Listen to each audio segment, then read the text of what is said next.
아, 안녕하십니까?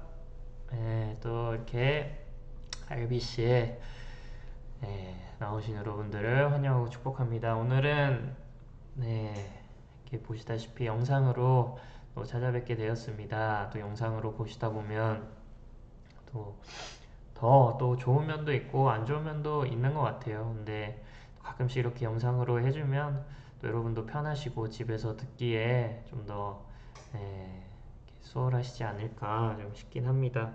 그래서 우리 기도하고 시작하도록 하겠습니다.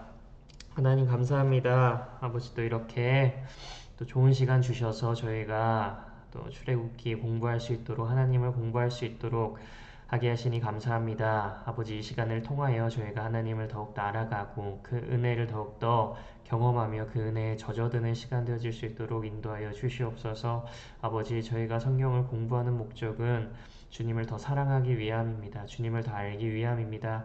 하나님 성령님 함께하여 주셔서 이 성경을 말씀을 조명하여 주시고 그 조명의 빛 아래 우리가 더욱더 주님께 가까워지는 시간 되어질 수 있도록 인도하여 주시옵소서.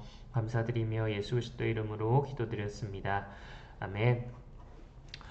예, 저희가 저번 주에 이제 저번 시간에 15장 21절까지 여기까지 미리암의 노래까지 했습니다. 이제 미리암의 노래까지 하고요. 오늘부터는 15장 22절부터 다시 시작하도록 하겠습니다.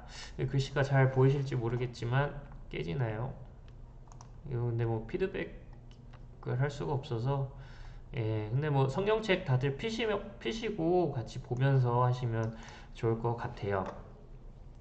그래서 이제 22절부터는 이 마라의 쓴물, 여러분들이 너무나 잘 아시는 이야기죠. 마라의 쓴물에 대한 이야기가 나옵니다. 그러면서 동시에 저번에 이제 미리암의 노래를 통하여 이 출애굽의 스토리가 하나 일단락이 됐죠.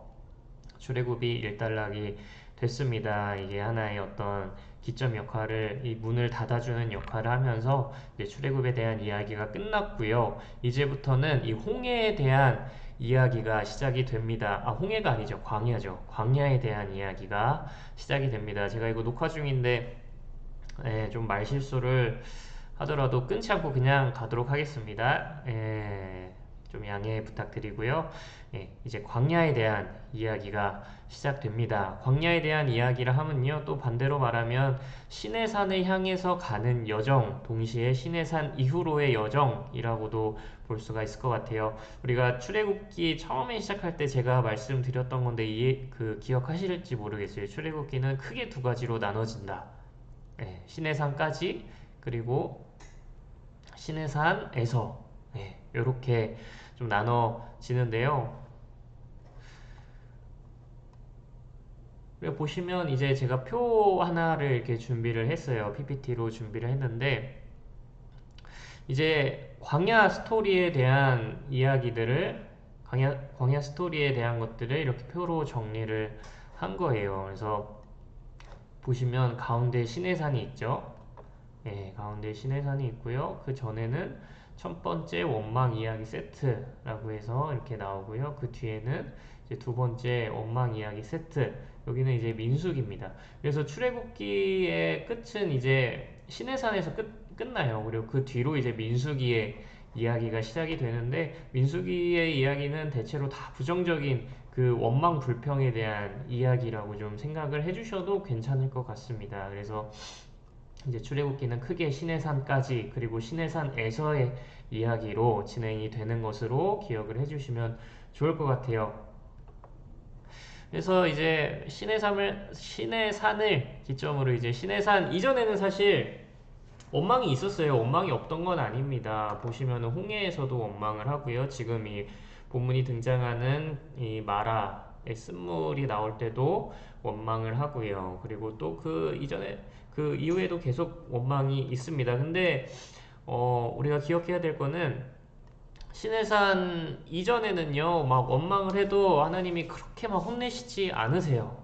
아직 신앙이 열이니까, 신앙이 아직은 이제 새끼 신앙이니까 하나님께서 막 그렇게 혼내시지 않습니다. 근데 시내산 이후로는요, 이 시내산에서 이제 거의 1년 시간을 보냈다고 하거든요. 이스라엘이 그 시내산 이후에 이제 원망에서는 하나님께서 좀 혼을 내시고 이렇게 좀 훈계하시는 그런 내용들이 나오는 걸 확인할 수 있어요. 그래서 하나님께서는 그 눈높이에 맞춰서 우리의 신앙의 눈높이에 맞춰서 좀 이렇게 단계별로 신앙의 성숙을 진행하신다라는 것을 좀 알 수가 있습니다. 그래서 한편으로는 또 믿음이 성장하는 게 또 중요하죠. 하나님께서는 믿음의 성장을 기다리시고 또 이끄시고 그것을 바라십니다. 그래서 성숙하지 않는 믿음은요, 사실은 좀 돌아볼 필요가 있죠. 근데 내가 지금 내가 성숙하고 있다, 성숙하지 않고 있다, 요것을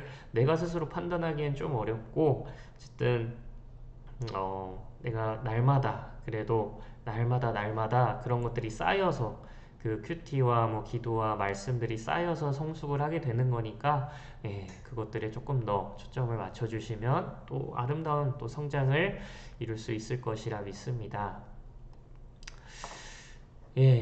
그래서 홍해에서 이제 나와서요, 수르 광야로 들어간다고 합니다. 수르 광야로 들어가서 거기서 사흘길을 걸읍니다. 걷죠. 근데 이 사흘길, 이게 이제 한글말로 하면 3일 길이죠. 3일 길. 근데 3일 길이, 이스라엘한테는 좀 길었을 거예요. 어떻게 보면 그 이제 지도상으로 보면요, 70km 정도 됐을 거라고 하는데, 그렇게 70km 길을 걸어서 도착했는데 보니까 막상 쓴물이었습니다. 쓴물. 좀 많이 힘들었겠죠. 그 불평불만이 나오는 그 상황이 어느 정도는 좀 이해가 되는 것 같아요. 근데 이 쓴물에 이제 하나님께서 모세를 통해서 이 나뭇가지를 하나 넣으라고 하시죠. 이제 25절에 보면은 모세가 부르짖었더니 한 나무를 가리키셔서 이제 물에 던지라 하십니다. 그랬더니 물이 달게 됩니다. 그래서 이 나뭇가지를 던지는 것으로 많은 해석이 있어 왔던 것 같아요. 그래서 그 나무를 대표적으로는 그 나무를 예수님의 십자가로 해석하는 그런 해석이 좀 있었던 것 같습니다. 근데 그런 해석은 사실 조금 지양해야 될 필요가 있는 해석이에요. 그러니까 하나님께서 직접 예수 그리스도를 가리키지 않으신 사건, 6월절 어린 양은 너무나 명백하게 좀 가리키는, 그 예수님을 가리키는 사건이었어요. 예수님 본인도 스스로 6월절 어린 양이라고 하셨고요.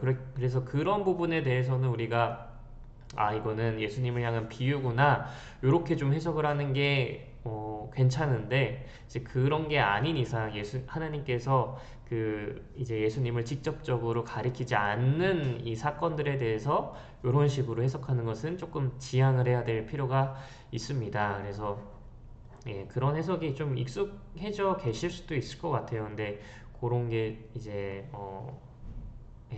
그렇게 막 추천할 만한 해석은 아니라는 거죠. 그래서 어쨌든 하나님께서는 그 이스라엘 백성들이 3일 동안 물도 마시지 못하게 하고 계속 걷게 하셨습니다. 그래서 보시면 25절에도 야훼께서 그들을 위하여 법도와 율례를 정하시고 그들을 시험하실세. 그래서 하나님께서 하나님의 말을 순종하시는지, 그의 말씀에 귀를 기울이시는지, 그의 말씀을 지키시는지 좀 시험하시기 위한 그런 과정이었죠. 그래서 하나님의 어떤 레슨이 시작이 된 거예요. 이제 출애굽을 통해서 하나님의 백성, 진짜 백성으로, 이제 너희들의 왕은 애굽 왕이 아니다, 그 바로가 아니다, 나다, 하나님이다, 하나님의 백성이다. 이제 그 백성으로서의 그 모습을 갖추게 하기 위해서 이제 시험이, 레슨이 시작이 되는 겁니다. 그러니까 결국엔 그 백성들이 하나님을 왕으로 모시고 살 수 있는가에 대한 어떤 그런 훈련이 시작됐다라고 볼 수가 있는 거죠. 그래서요, 그 훈련이 진행되는 장소가 광야죠, 광야. 그 광야를 이제 히브리어로 하면은 미드바르입니다. 미드바르. 제가 발음이 좋진 않은데요. 어쨌든 미드바르예요. 미드바르가 뭐냐면요, 맴이라는 그 알파벳과 다바르라는 단어가 합성된 겁니다. 그래서 맴이 보면은 네모거든요. 그냥 네모나게 생겼어요. 그 한자로 치면 입구죠. 예. 그리고 뒤에는 다바르. 다바르는 말씀입니다. 그래서 이 네모가 이야기하는 건 한자랑 비슷해요. 그 입이에요. 입. 그래서 하나님의 입에서 나오는 그 다바르 말씀이 있는 곳이 바로 광야다라는 거죠. 그래서 그 말씀으로 사는 곳, 그 말씀으로 내가 살아내는 곳, 예, 그 말씀을 경험하는 곳, 그곳이 바로 광야다라는 거죠. 그래서 그곳으로 하나님이 부르시는 거예요. 하나님의 말씀밖에 없는 곳, 예, 그곳으로 부르셔서 하나님께서 레슨을 시작하시는 거죠. 그 말씀으로 살 수 있도록요. 하나님을 진짜 왕으로 모시고, 예, 그냥 뭐 흉내 내는 게 아니라 진짜 왕으로 모시고 그 말씀만으로 살 수 있는 그 광야로 하나님이 초청을 해주신 겁니다. 거기서 이제 레슨이 시작되는 거죠. 그러면요, 왜 이 레슨이 좀 그것도 너무 긴 사실은 레슨이었죠. 그 레슨이 필요했을까요? 예, 제가 이거 현장에서 했으면 좀 이렇게 질문했을 텐데 은영자매님 한번 혼자 대답해 보세요. 좋습니다. 예, 뭐 죄송해요. 왜 이 레슨이 필요했을까요? 가나안 땅은요, 하나님께서 표현하시기로 젖과 꿀이 흐르는 땅이라고 하셨죠. 근데 실제적으로 뭐 젖과 꿀이 흐르는 건 아니었지만 어쨌든 애굽 생활과 비교했을 때는 정말 살만한 곳이었을 거예요. 근데 하지만요, 이 내가 살만한 곳에 들어가면 어떻게 되냐면요, 이 하나님을 좀 잊게 됩니다. 예. 하나님의 도움을 잊게 만드는 그 인간의 도움들이 너무 많아요. 인간의 그런 향기들이 너무 많죠. 그래서 하나님의 도움보다 인간의 도움이 더 빠르고요. 하나님께 기도할 새도 없이 하나님의 응답을 기다릴 새도 없이 내가 먼저 막 발빠르게 사람들 찾아다니면서 문제 해결할 수 있고요. 내가 막 이것저것 찾아보면서 어떻게든 빨리빨리 막 일을 진행시키고 뭔가 나의 계획들을 이뤄 나갈 수가 있습니다. 예. 그래서 하나님의 도우심을 사실 구하기도 전에 내가 먼저 내 힘으로 이렇게 살아가는 장소가 될 수가 있는 거죠. 우리가 세상에서 살 때도 그렇죠. 하지만 이제 그 모든 이면에는 사실 하나님의 도우심이 있습니다. 하나님의 손이 없다면 그 모든 일 처리가 사실 되지 않을 거예요. 내가 사실 숨 쉬는 것도 내 머리카락 하나를 지금 내 머리에서 이렇게 뽑히지 않고 이렇게 머리가 붙잡고 있는 것도 탈모가 되지 않는 것도 다 하나님의 은혜입니다. 그렇죠? 예, 하나님의 은혜인데요. 그 하나님의 은혜를 사실 잊기가 너무 쉬운 장소가 이 가나안인 거예요. 다 갖춰져 있으니까, 다 있으니까. 물론 막 진짜 실제적으로 젖과 꿀이 흐르고 막 기도가 필요하지 않은 땅은 아니지만요. 그 애굽과 비교했을 때요. 예. 그래서 그 가나안에 들어가기 전에 사전에 이제 준비를 시켜주시는 거예요. 이제 하나님의 도움이 더 근원적이다라는 거. 하나님의 도움이 없이는 살 수 없다라는 거. 아, 하나님이 먹이시는 거구나. 아, 하나님이 나를 입혀주셔야 되는 거구나. 아, 하나님이 나를 인도해 주셔야 되는 거구나. 라는 이 경험을 통해서 이제 교육을, 레슨을 시켜주시는 거죠. 그래서 가나안에서 살아갈 이스라엘을 위한 이제 하나님의 레슨이 시작된다라는 겁니다. 예. 혼자 하니까 외롭네요. 근데 다음 주도 혼자 해야 됩니다. 저에게 힘을 주세요. 넘어가서요. 16장. 예, 16장입니다. 이제 만나와 메추라기에 대한 이제 이야기가 진행이 됩니다. 이제 쭉 보시면 예, 둘째 달 15일이 되고요. 또 광야에서 모세와 아론을 원망하기 시작합니다. 그래서 이제 애굽 땅에서 고기가마 곁에 앉아 있던 때, 그리고 떡을 배불리 먹던 때를 기억을 하죠. 정작 기억해야 될 건 기억 안 하고 그냥 내 편한 거, 내 익숙한 것들을 기억하는 모습을 볼 수가 있습니다. 그래서 이 온 회중이 줄여 죽게 한다. 네, 막상 그 노예에서 탈출시켜준 은혜는 기억하지 못하고 당장 내 죽을 것, 당장 내 힘든 것만 바라보는 거죠. 그래서 이제 너희를 위하여 하늘에서 양식을 비같이 내릴 것이다. 그래서 너희는 나가서 일용할 것을 거둘 것이라 하죠. 거두라고 하시죠. 이제 이게 만나입니다. 만나. 예, 그리고 여섯째 날에는 이제 거두던 것에 갑절이 돼서 일곱째 날에는 온전히 좀 쉴 수 있도록, 그 안식할 수 있도록, 안식일을 기억할 수 있도록 하게 해주시는 하나님의 모습을 볼 수 있습니다. 그래서 이것도 사실은 어떻게 보면 큰 하나의 레슨입니다. 하나님께서 이제 말씀하신 대로 그 말씀을 지키며 그 말씀을 따르며 살아갈 수 있는지를 테스트하는 거죠. 그래서 사실은 여섯째 날에 그냥 사실 쉽습니다. 그냥 계속 거두던 것에 두 배를 거두면 되죠. 예. 근데 예. 그렇지 않습니다.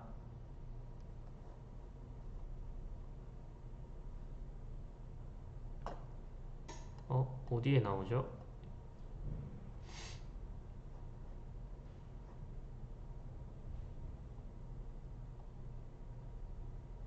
예.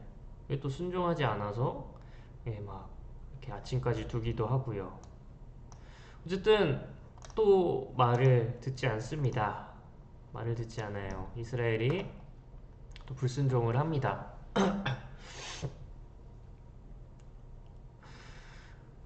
왜 이렇게 불순종을 할까요? 왜 이렇게 불순종을 할까요? 사실 출애굽기는 계속 그 이야기하는 게 기억이죠. 기억.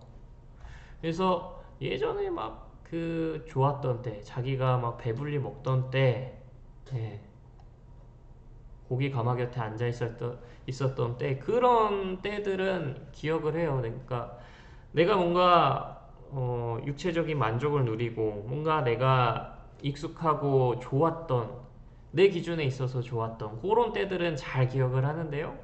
근데 하나님께서 주셨던 은혜들, 예, 주셨던 기적들, 그런 것들은 기억을 하지 않습니다. 그래서 하나님의 하나님 되심을 이스라엘 백성들이 잘 기억을 했다라면 그 말씀에 이것보다는 더 순종을 할 수 있었을 거예요. 그래서 사실 안식일을 주신 이유도요. 여섯째 날에 갑절을 준비하는 게 이제 일곱째 날을 쉬면서 이제 뭘 그 만나를 거두는 것 대신에 다른 거를 하라고 하신 거거든요.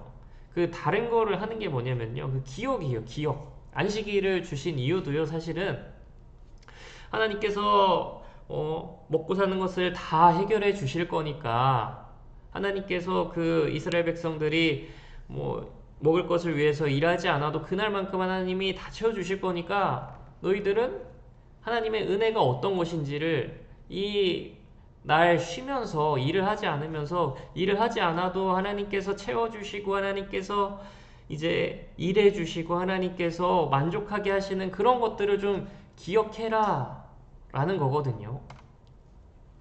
근데 예, 사실 기억을 안 하죠. 그래서 보시면 이제 나중에 뭐 레위기나 뭐 이런 데서 나올 텐데 안식년이라는 개념도 있어요. 안식년이 이제 70년에 한 번 땅을 쉬게 하고 이제 종을 놓아주는 그런 제도인데 이스라엘 지키느냐? 안 지키죠. 한 번도 안 지킵니다. 한 번도 안 지켜요. 그래서 왕정이 시작된 이후로요. 그 사울이 왕이 되고 그 이후로 490년 동안 한 번도 안 쉬어요. 490년. 근데 여기서 또 신학 그 우리가 또 은혜를 받을 만한 게 있는데 490년을 안 쉬잖아요. 그러면은 죄송해요. 제가 70년에 한 번 쉰다고 했나요? 70년이 아니라 7년에 한 번입니다. 안식년은 7년에 한 번이에요. 그래서 490년을 안 쉬는데 그 안 쉰 거에 대해서 하나님이 한꺼번에 쉬게 해주세요. 예. 그러니까 7년에 한 번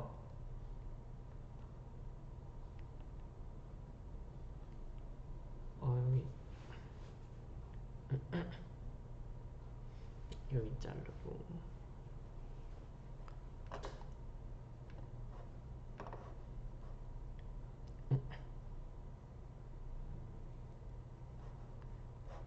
예, 잠깐 중간에 잘랐습니다. 쭉 보시면요. 예, 이제 그래서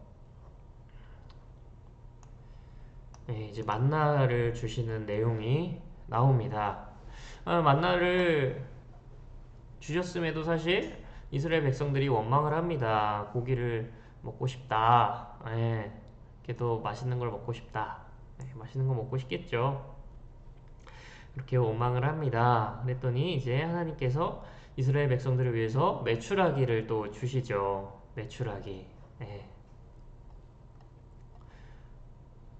그래서 이제 하나님께서 그 원망함을 들으시고 이제 너희가 해질 때에는 고기를 먹고 아침에는 떡으로 배부를 거다 라고 하시죠. 그래서 저녁에는 메추라기가 와서 진을 덮습니다.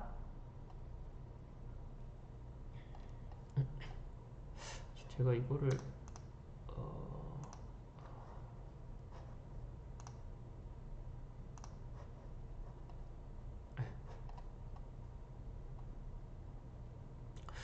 근데 그 여러분 메추라기가요 그 광야 생활 내내 내렸을까요?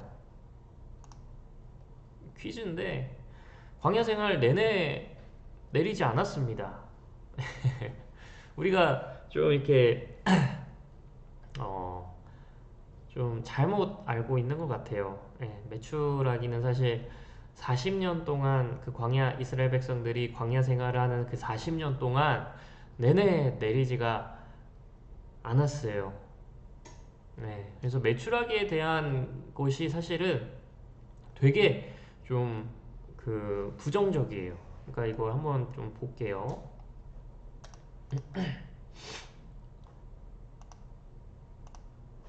우리 여호수아 아이고 네. 여호수아 5장 12절 한번 보겠습니다. 여호수아 5장 12절. 어, 어, 네. 보시면 또 그 땅의 소산물을 먹은 다음 날에 만나가 그쳤으니 이스라엘 사람들이 다시는 만나를 얻지 못하였고 그의 가나안 땅의 소출을 먹었더라. 예. 메추라기가 그쳤다라는 기사는 없고요. 사실 만나가 그쳤다라는 기사가 있습니다. 그래서 만나 이야기는 이 만나는요. 여호수아 5장에서 이제 가나안 땅에 들어갔을 때 그때 이제 멈춥니다. 그럼 왜 이 메추라기에 대한 언급은 없을까요? 근데 진짜 없어요. 메추라기에 대한 언급이 거의 아예 없습니다. 그래서 보시면은 예수님께서 말씀을 하실 때도요, 메추라기만 빼놓고 말씀을 하시거든요. 그래서 요한복음 6장 31절을 한번 보겠습니다. 요한복음, 목이 아프네요. 6장 31절 기록된 바 하늘에서 그들에게 떡을 주어 먹게 하였다함과 같이 우리 조상들은 광야에서 만나를 먹었나이다. 메추라기를 먹었다는 그 기록이요. 아예 없어요. 메추라기는 예, 이야기하지 않습니다. 만나만 이야기를 해요. 계시록도 한번 봐볼게요. 요한계시록 2장 17절입니다. 이는 성령 감추었던 만나를 주고 예, 만나에 대해서만 이야기를 하죠. 그래서 보시면요, 메추라기는 사실 40년 동안 먹었다라고 보기가 힘들어요. 그 근거가요, 민수기 또 민수기에도 나오는데 그 민수기 한번 볼게요. 민수기 11장 20절입니다.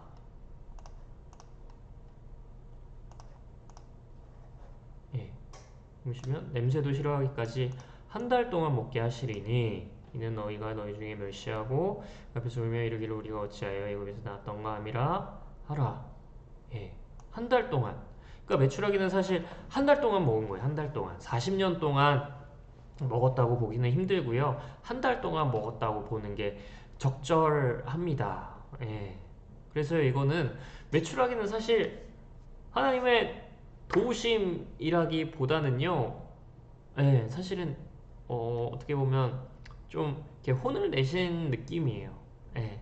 물론 이스라엘 백성들의 그 배를 채워주신 그런 어떤 어, 그 기능도 있지만, 근데 실제적으로는 그 계속 이제 그 만나를 주심에도 불구하고 그것에 대해서 계속 불평불만하는 이스라엘에 대한 어떻게 보면 좀 예, 이렇게 훈계 예, 라는 거죠. 그래서 딱 그 이스라엘의 백성이 그 원망 불평을 할 때 그때 딱 한 달 동안만 메추라기를 먹이십니다. 예. 그래서 33, 그 오늘 본문의 그 33절을 보면요. 아, 33절이 아니네요. 잠시만요. 어디? 33절을 보시면 예. 그렇죠. 고기가 민수기 11장 33절이에요. 고기가 아직 이 사이에 있어 씹히기 전에 야훼께서 백성에게 대하여 진노하사 심히 큰 재앙으로 치셨으므로 그곳 이름을 기브롯 핫다아와라 불렀으니 예, 이게 탐욕의 무덤일 거예요. 예, 그렇죠. 탐욕의 무덤인데 메추라기의 이야기가 결론이요. 결국 이 기브롯 핫다와 탐욕의 무덤으로 끝납니다. 그래서 메추라기를 먹었던 그 장소를 사실 탐욕스러운 곳이다, 탐욕스러웠던 곳이다 라고 정리를 하는 거예요. 그래서 민수기 11장에 사실 메추라기 사건은 정말 긍정적이지가 않습니다. 예, 그래서 하나님의 도우심이다 라고 보기보다는요, 어떻게 보면 징계에 가까운 거죠. 그래, 너네 한번 실컷 먹어봐라. 너네 한번 배불리 한번 먹어봐라. 약간 이런 느낌으로, 미운 놈 떡 하나 더 준다. 약간 이런 느낌으로 이제 메추라기를 주셨던 겁니다. 예, 그래서 이스라엘 백성들이 40년 내내 이 메추라기를 먹었던 건 아니고요. 그래서 예, 우리가 뭐 흔히 듣죠. 만나와 메추라기로 이스라엘 백성들을 먹이셨다. 뭐 이런 얘기들을 많이 듣는데 사실 만나만 먹이셨다가 맞습니다. 예, 그래서 만나만 먹이셨고요. 만나를 이제 먹이시는 내용이 17장, 예, 16장에 등장을 하고 있습니다. 그래서 이제 또 쭉 보시면요. 29절. 어쩌다 예, 안식일을 주므로 여섯째 날에는 이틀 양식을 주시죠. 예, 그래서 일곱째 날에는 아무도 나오지 마라. 그래서 처음에는 그냥 이 말이 없으셨어요. 일곱째 날에는 아무도 나오지 말라라는 말씀이 없으셨는데 하도 이 말을 안 들으니까 예, 일곱째 날에 나오죠. 그러니까 이제 그냥 아예 나오지 말라라고 못 박아서 이야기를 하십니다. 그러니까 말을 안 들으니까 좀 강력한 훈계와 교훈 그리고 책망이 따라오는 거예요. 그래서 하나님께서는 때에 따라서 이렇게 채찍질도 하실 때가 있습니다. 좀 강하게 말씀을 하시기도 하고 또 징계를 내리시기도 하시죠. 근데 그 징계를 내리는 이유는 우리가 아시다시피 싫어서 미워서 혼내고 싶어서 징계 자체의 목적이 있다기보다는 그 사람을 사랑하니까 좀 더 좋은 길로 인도해주고 싶으니까 징계를 주신다라는 겁니다. 그래서 우리들의 신앙에도 채찍은 무조건 필요합니다. 인간은 너무나 악하기 때문에 우리는 너무나 연약하기 때문에 채찍은 무조건 필요합니다. 그래서 그 채찍이 올 때 우리가 뭐 하나님을 원망하거나 하나님이 나를 미워하시는 게 아닌가, 하나님이 안 계시는 거 아닌가 그렇게 생각하실 필요는 없고요. 아, 하나님이 나를 사랑하시는구나, 하나님이 나를 더 좋게 만들어 주시려고 하시는구나 그렇게 생각을 해주시면 좋을 것 같습니다. 그리고 또 이제 보시면 이게 또 좀 전지적 작가 시점이 조금 나오거든요.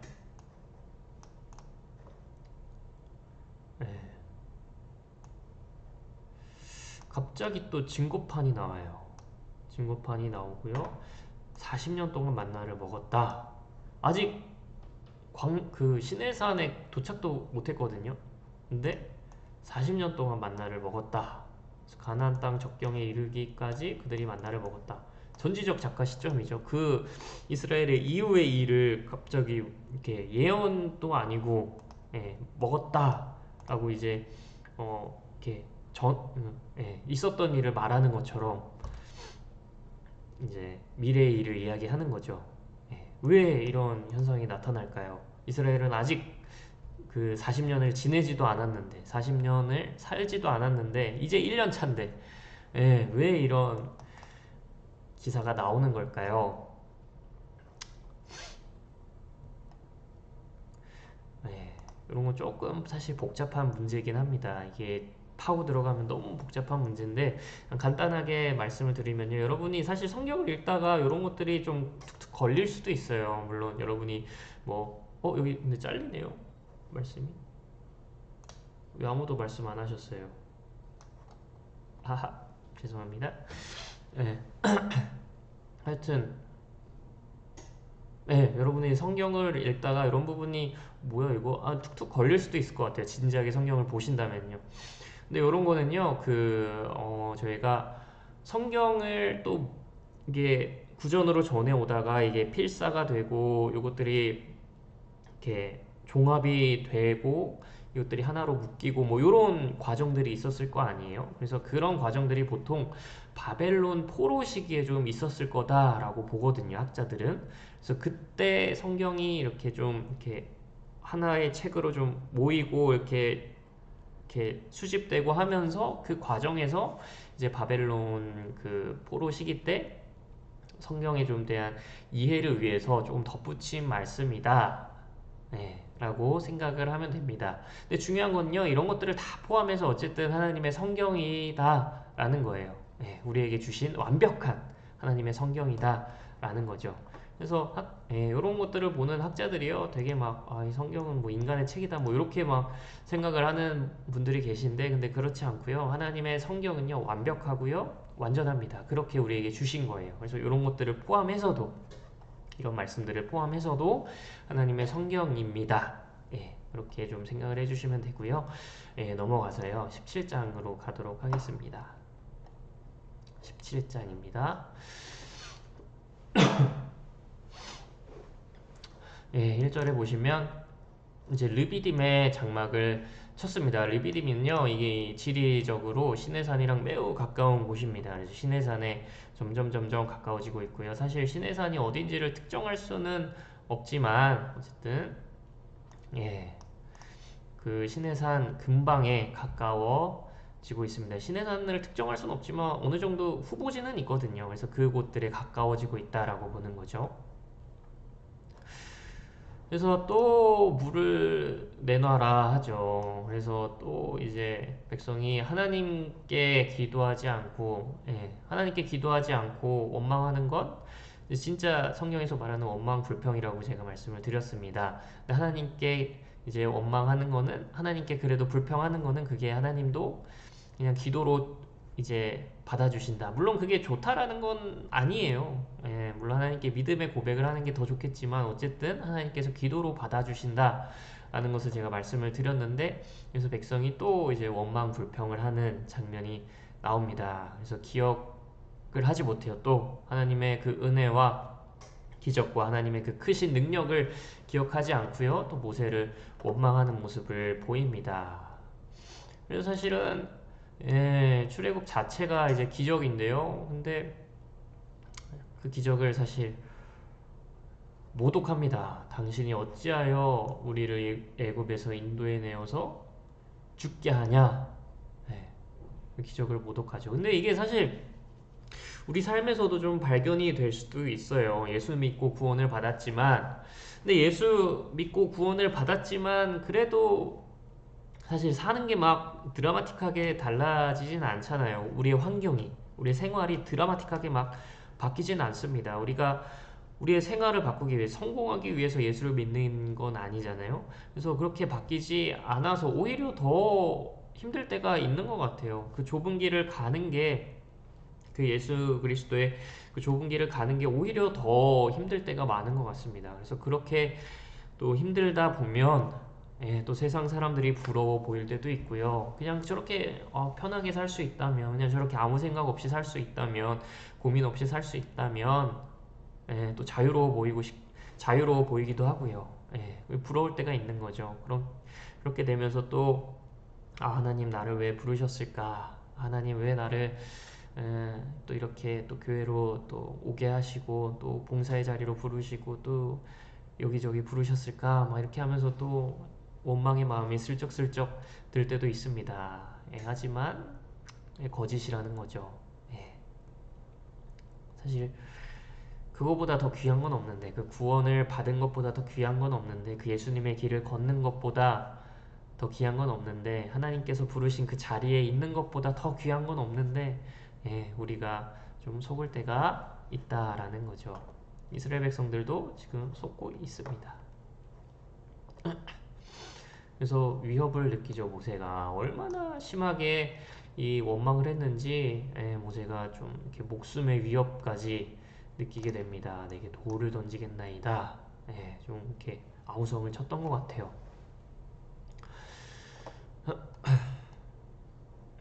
그래서 또 쭉 보시면 마사, 무리바라고 부르죠. 이스라엘 자손이 다투었으며 또 그들이 여호와를 시험하여 이르기를 야훼께서 우리 중에 계신가 안 계신가 하였음이었더라. 사실 이스라엘 백성들이 참 많이 실수를 했어요. 하나님의 은혜를 너무 없인 여겼고 기적을 너무 가볍게 여겼고요. 하지만 그렇다고 하나님이 그들을 막 심판하거나 막 멸하거나 탓하거나 막 하시지 않으시죠. 그냥 믿음이 어린 그들을 좀 아시고 그들의 눈높이에서 그들을 기다리시는 모습을 보이십니다. 이제 뭐 시간이 지나면은 그들의 눈높이에 따라서 시간이 지남에 따라서 또 그 단계가 달라지겠지만 어쨌든 지금은 심판하시거나 그들을 탓하시거나 하시지 않습니다. 또 가다가 이제 르비딤에서 전쟁을 한 차례 치러요. 아말렉, 아말렉이랑 싸웁니다. 이 아말렉은요, 가나안 남쪽에 좀 살았던 족속이에요. 그 에서한테서 나온 족속이거든요. 에서의 손자 아말렉에서 비롯된 족속이에요. 그래서 이집트를 겨우 탈출해서 이제 시내산으로 가고 있는 도중에 만난 첫 번째 대적이 바로 아말렉이었습니다. 근데 그 첫 번째 대적이 사실은 이스라엘의 먼 좀 친척벌 되는 사람들이었다라는 게 조금 씁쓸하긴 한데, 어쨌든 우리가 인류 최초의 살인 기억하시죠? 가인과 아벨. 그것도 이제 동생을 죽이는 살인이었고요. 또 훗날 모세를 가장 또 반대하는 사람들이 또 아론과 미리암이 또 되거든요. 근데 이런 것들을 보면은 또 우리랑 가장 또 가까웠던 사람들, 우리랑 친했던 사람들이 때로는 우리를 또 가장 또 힘들게 하는 사람들일 수 있다라는 것을 상기시킵니다. 그래서 우리가 의지할 거는 우리와 가까운 사람들이라기보다는 우리 하나님을 더 믿고 의지를 해야겠죠. 그래서 쭉 또 넘어가시면요. 이제 아말렉을 물리치죠. 여호수아가 물리칩니다. 칼날로 물리치고요. 모세는 손을 들어서 기도를 하면서 이제 물리칩니다. 그래서 아론과 훌이 한쪽에서 또 저쪽에서 모세의 손을 붙잡아 주죠. 그래서 이 합력해서 선을 이루는 모습을 볼 수 있습니다. 그래서 공동체가 정말 중요한 거고요. 또 사람이 혼자 설 수 없다라는 것을 또 여기서 볼 수가 있습니다. 그래서 결국에는 이제 하나님께서 아말렉을 아예 천하에서 기억도 못하게 할 정도로 없애버릴 것이다 라고 하시죠. 근데 어떻게 보면 좀 너무 혹독한 처사가 아닌가, 너무 혹독한 처벌이 아닌가 라고 생각을 할 수도 있어요. 근데 이 사건을 회고하는 신명기가 있거든요. 신명기 25장 17절인데 한번 보도록 할게요. 오늘 그 1시간 안에 끊으려고 했는데 안 될 수도 있겠네요. 17장 25장입니다. 죄송해요. 신명기 25장 17절이에요.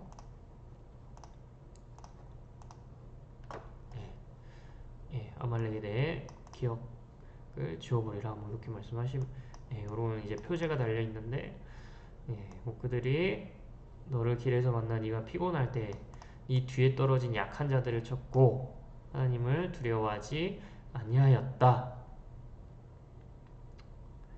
예. 그러니까 되게 얍삽하게 공격을 한 겁니다.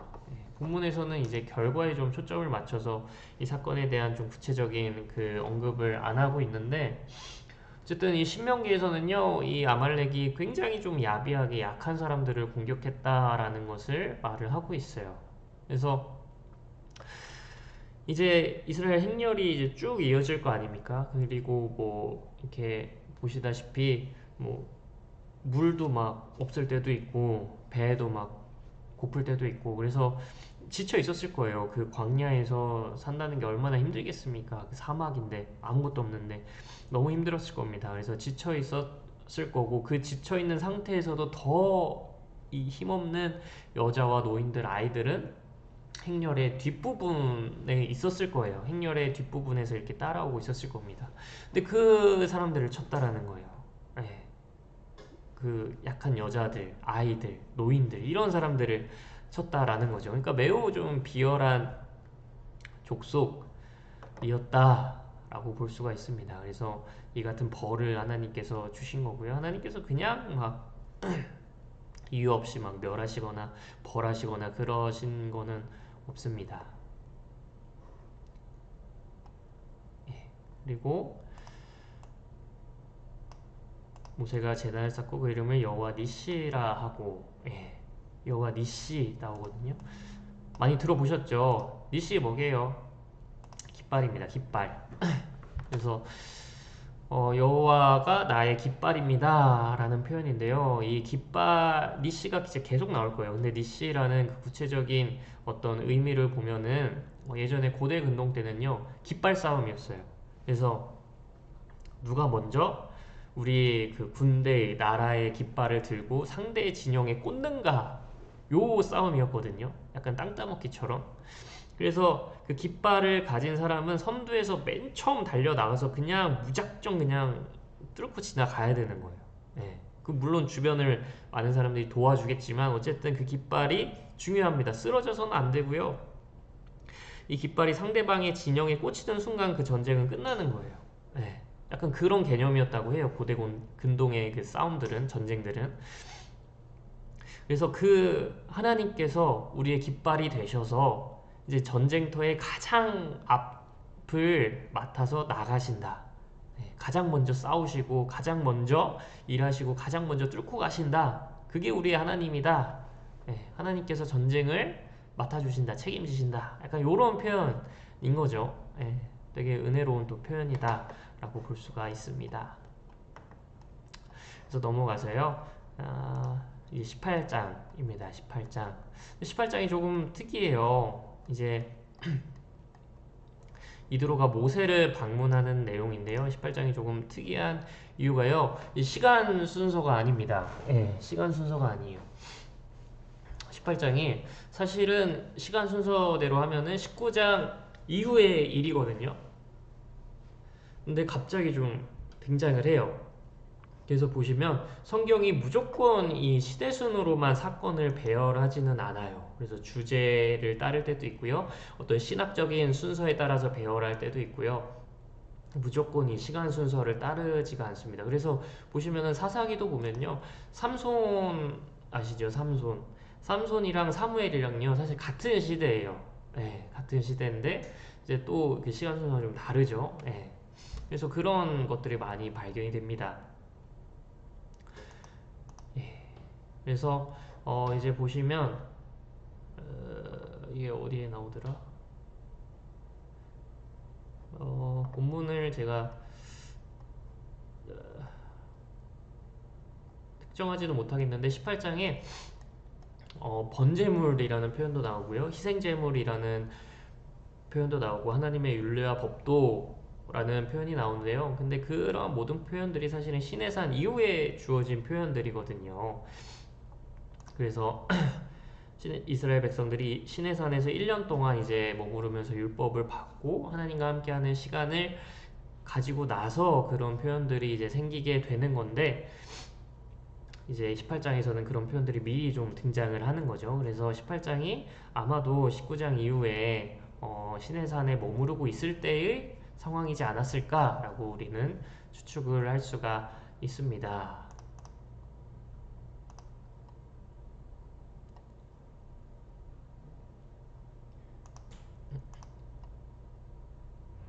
그러면 왜 18장이 여기에 등장했는지도 좀 우리가 봐야겠죠. 왜 18장이 굳이 여기에 등장을 했을까요? 아이고, 말씀을 가리네. 제 얼굴을 가리는 게 낫겠죠? 안 가려지네요. 너무 빛나나봐요.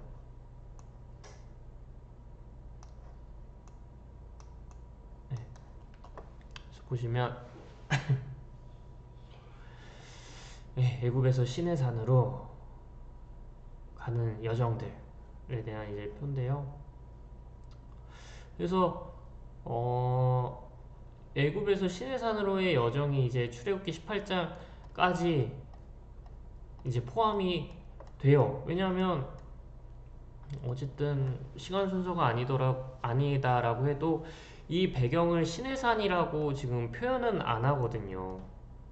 그래서 왜 그러면 표현을 안 했을까? 왜 표현을 안 하고 왜 이거를 시간의 그 명시 없이, 장소의 명시 없이, 구체적인 그런 명시 없이 왜 19장 전에, 시내산 전에 뒀을까 하는 또 그 의문이 생깁니다. 근데요, 18장은요 요약하는 장, 그러니까 19장 그 시내산에서의 사건이 너무 중요하니까 그 전에 한번 이제 말씀들을, 이 이야기들을 한번 요약하고 정리하고 그 신앙적인 것들을 한번 정리하고 갈 필요가 있는 거예요. 그것을 이제 18장이 맡아주는 거죠. 그래서 18장의 전반부는요, 이제 1에서 12절까지는요, 지금까지 하나님을 이야기합니다. 지금까지 하나님께서 어떻게 이제 일을 하셨는지, 무슨 일을 하셨는지, 그런 것들을 좀 이야기를 하십니다. 그래서 1절, 1절부터 12절까지는요, 구원하시는 하나님을 이야기해요. 구원하시는 하나님. 근데 이 구원하시는 하나님, 예, 구원하신 하나님이요, 이 18장 이전에는 한 5번 정도 등장을 하거든요. 근데 이 출애굽기 18장 1절에서 12절에는요 또 똑같이 5번이 등장해요. 그러니까 빈도수가 굉장히 많이 나오는 거죠. 그래서 이전까지 하나님이 어떤 하나님이셨는지, 무슨 일을 하시는 하나님이셨는지를 좀 나타내는 장이다라고 할 수가 있습니다. 그래서 여호와께서 구원하신 일, 뭐 은혜를 베푸신 일, 또 구원하시는 일, 그 구원하시는 하나님에 대해서 좀 이야기를 하고 있습니다. 그러면 이제 13절부터는 무슨 이야기냐? 13절부터 여기 27절까지, 27절까지는 사실 앞으로의 하나님을 좀 요약을 해준다라고 볼 수가 있어요. 앞으로의 하나님. 어떤 하나님이냐면 동행하시는 하나님이거든요. 이 부분의 주제는요, 어떻게 보면 재판, 정의예요. 정의. 예, 정의. 이제 재판에 대한 이런 좀 이야기들이 나오는데, 사실 여기서 말하는 거는 이겁니다. 정의. 율례와 법도를 가르쳐서 마땅히 갈 길과 할 일을 보여라. 왜 이거를 보일까요? 이게 하나님과 동행하는 또 하나의 방법이기 때문이에요. 하나님께서 구원받은 후에 우리의 삶을 보여주시는 거거든요. 구원받은 후의 삶은요, 구원받기 전과는 달라야 됩니다. 그렇죠? 하나님의 백성이 된 후로, 하나님을 왕으로 모신 사람이 된 후로 그 왕으로 모신 사람처럼 살아야겠죠. 그게 이겁니다. 동행하시는 하나님,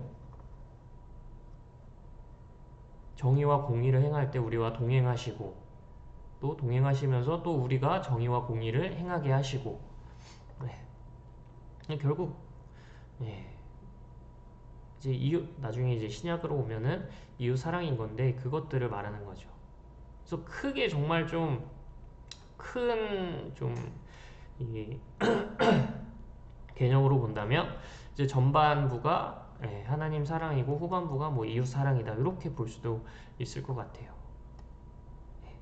그래서 이 정의에 대한 개념이 계속 이 후반부에 등장을 합니다. 네, 중심 주제가 그거예요.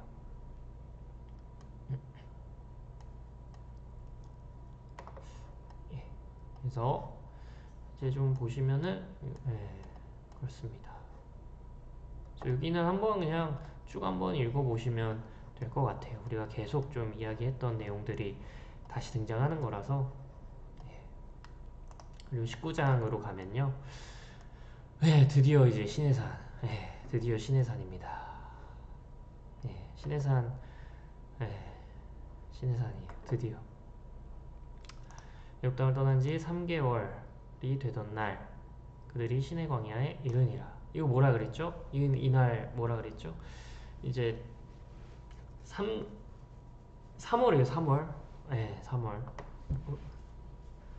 그래서 이제 50일이 되는 날이거든요. 그래서 오순절에 도착한 거예요. 오순절에 도착해서 이제 이 하나님을 만나게 되는 거죠. 율법을 받게 되는 거죠. 그래서 우리 출애굽기 3장 12절 한번 보도록 할게요. 출애굽기 3장 12절입니다.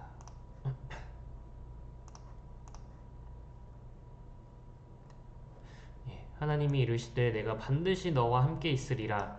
네가 그 백성을 애굽에서 인도하여 낸 후에 너희가 이 산에서 하나님을 섬기리니 이것이 내가 너를 보낸 증거니라. 그래서 이거 사실 그 모세가 어, 이 하나님을 만난 산이거든요. 하나님을 만난 산인데 이거를 호렙산이라고 호칭을 하는데요. 근데 호렙산이 이제 시내산이랑 같은 말이라고 보실 수 있습니다. 그래서 어쨌든 이제 이 말씀이 성취되는 거예요. 성취되는 장면인 거죠.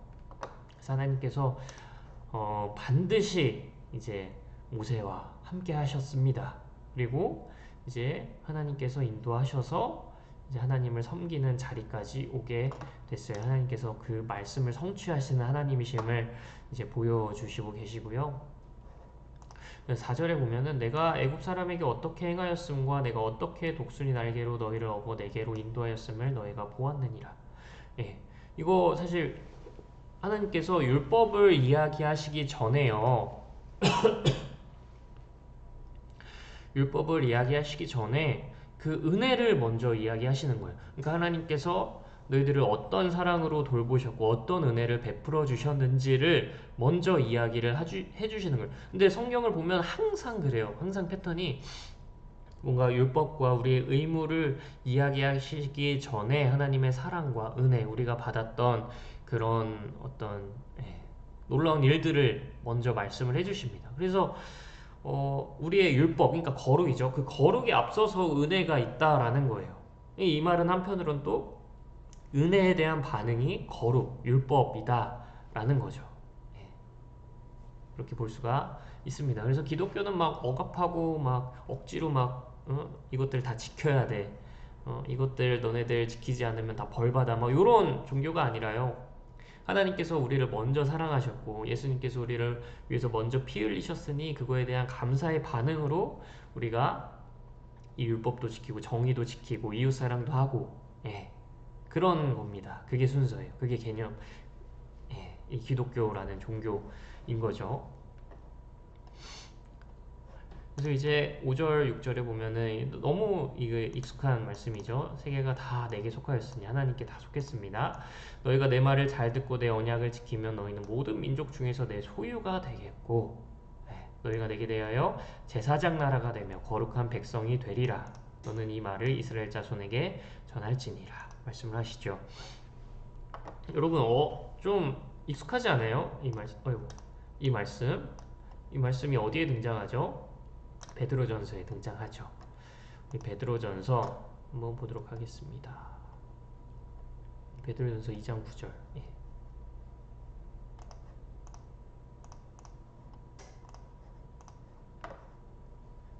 그러나 너희는 택하신 족속이요 왕같은 제사장들이요 거룩한 나라요 그의 소유가 된 백성이니 이는 너희를 어두운 데서 불러내어 그의 기이한 빛에 들어가게 하시니에 아름다운 덕을 선포하게 하려 하심이라.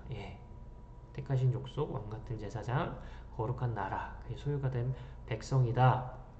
이게 이제 이스라엘을 향해서 해주신 말씀이었는데 그 옛 언약의 대상은 이스라엘이었죠. 하지만 이제 새 언약의 대상은 우리입니다. 그 예수 그리스도를 믿는 우리이기 때문에 이 말씀이 이제는 그 새 언약 안에서 우리를 향해 주어지고 있는 말씀인 거예요. 예.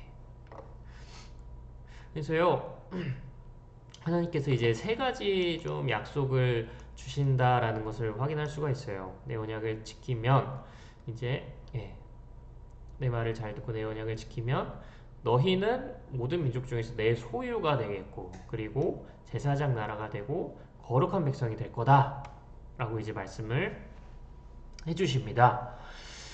그래서 어쨌든 이 세 가지 약속이라고 보는데 이 하나님의 특별한 소유, 내 소유, 그러니까 하나님의 소유가 될 거다라는 거죠. 하나님의 보배로운 나라가 될 거다라는 겁니다. 하나님과 특별한 관계 속에서 하나님께서 살피시고 정말 아끼시는 그런 특별한 소유, 내 거가 될 거다라는 거죠. 그리고 또 제사장 나라가 돼서 이제 이방 민족, 제사장 나라라는 게 그냥 제사를 드리는 나라라는 뜻이 아니라요. 제사장 나라가 이제 이방 민족들을 하나님께로 데리고 오는 그 매개하는 그런 어떤 역할을 하는 나라가 될 거다. 그런 의미입니다. 그래서 중보자의 역할을 한다라고 볼 수도 있겠고요. 그래서 이방과 하나님 사이에 서 있는 그런 족속으로서의 그 제사장 나라라는 의미가 있습니다.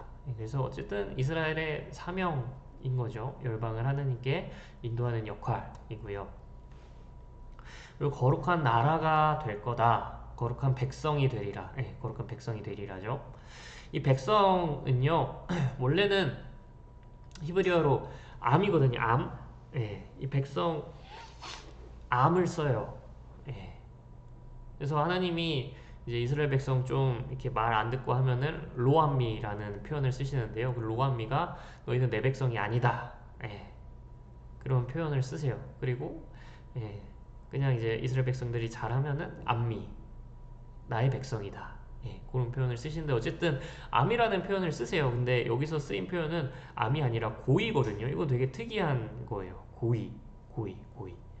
고이가 뭐냐 하면은 민족이라는 뜻인데 이 민족이라는 단어가 어디 쓰이냐 하면 창세기 12장에 쓰여요. 창세기 12장 2절입니다.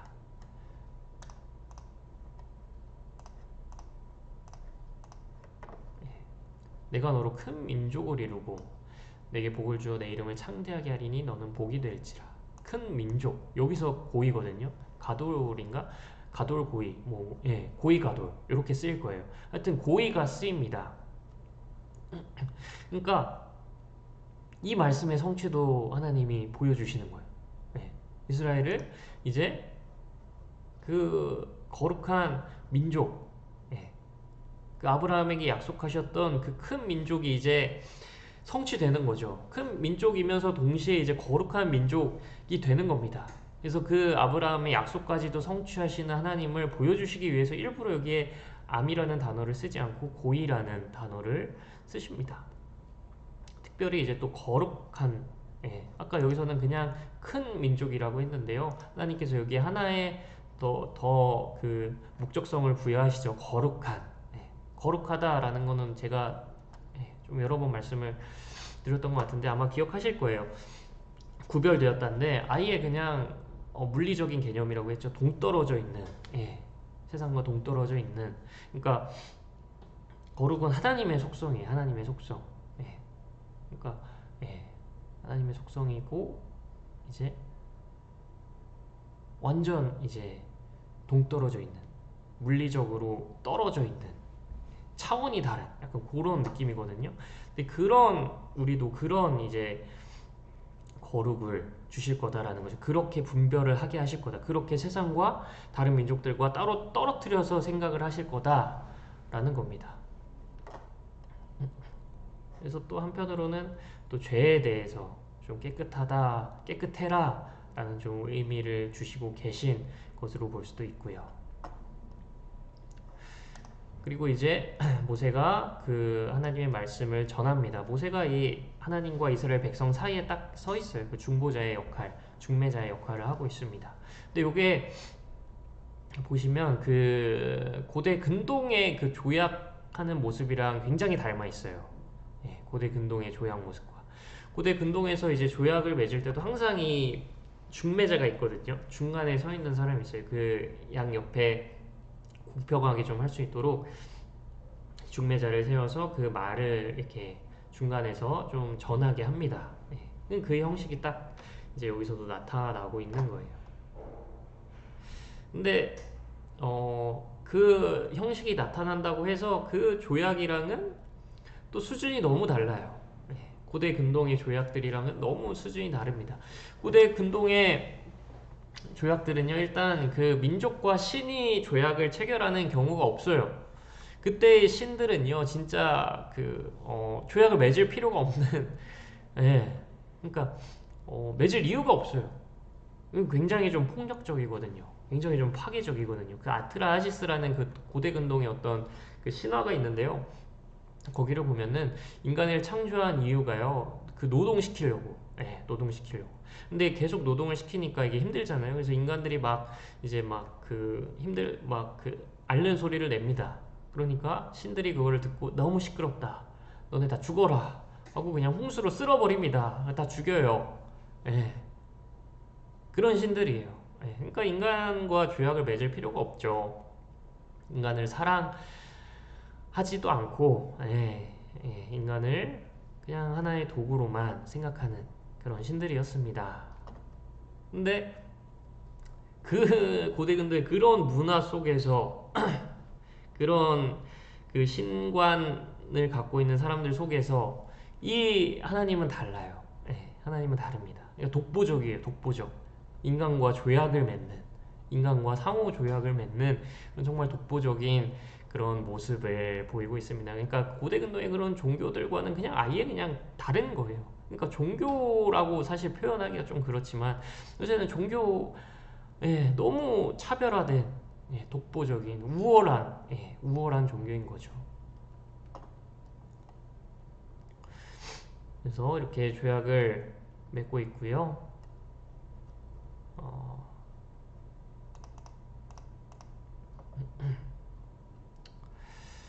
근데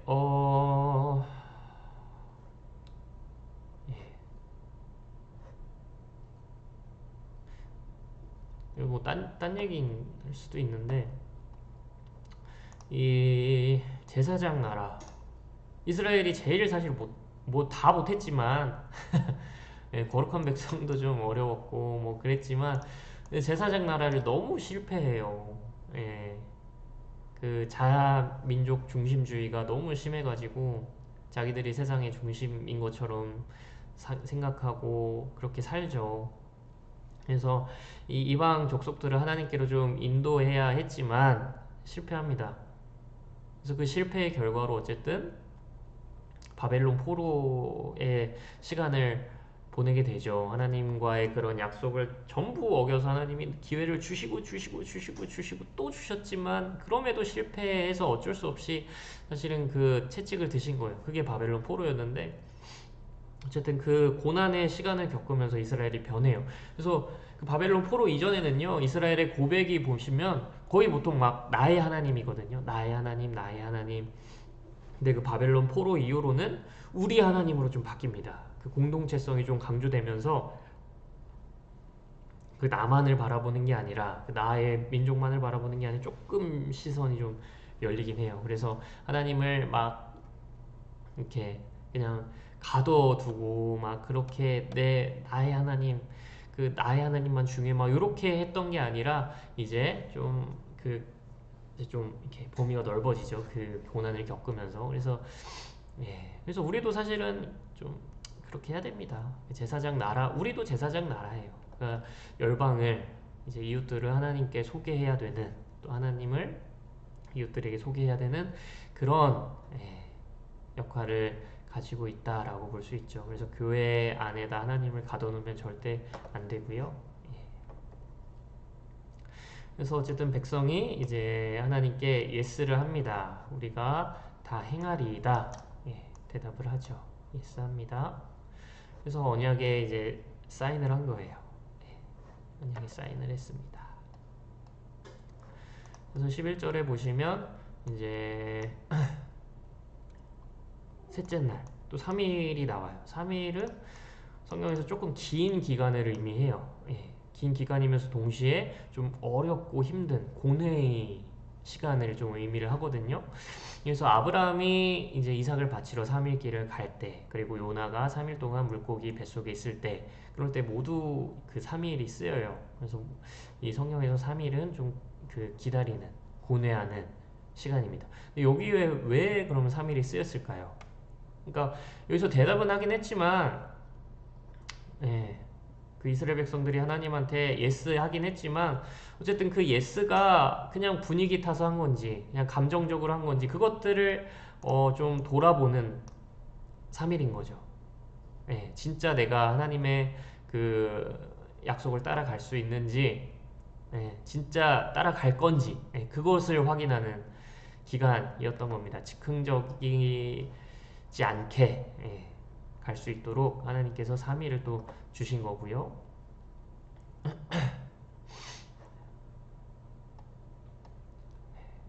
그래서 18절에 보시면 이제 또 불, 예, 불에 대한 그 메타포가 많이 쓰여요. 하나님이 임재하실 때. 그래서 그 가시떨기 처음에는 이제 모세한테 임하실 땐 가시떨기 그냥 자그마한 나무 하나였지만 이제는 이제 그 산, 예, 산에 임하시는 하나님을 볼 수 있고요. 예, 백성이 밀고 들어와 여호와를 보려고 하다가 많이 죽을까 하노라. 예, 거룩과 부정은 만나면 안 됩니다. 예, 그래서 부정을 씻기 위해서 그래서 나중에 이제 레위기에서 많이 등장할 텐데 그 부정을 정결하기 위한 의식들이 많이 있죠. 그래서 부정과 거룩은 절대 만나선 안 됩니다. 그래서 하나님께서 좀 막으시는 그런 것들을 보이시고요. 그래서 이제 이렇게 그 시내산에 도착해서 하나님과 언약을 맺기 전에 좀 준비하는 내용이 이 19장에 등장한다라고 볼 수 있습니다. 그러니까 어떻게 보면 인트로죠, 인트로. 예, 인트로가 이렇게 등장을 하고요. 이제 준비를 하고요. 20장에서 10계명을 받게 됩니다. 요거는 제가 잠시 후에 돌아오도록 하겠습니다.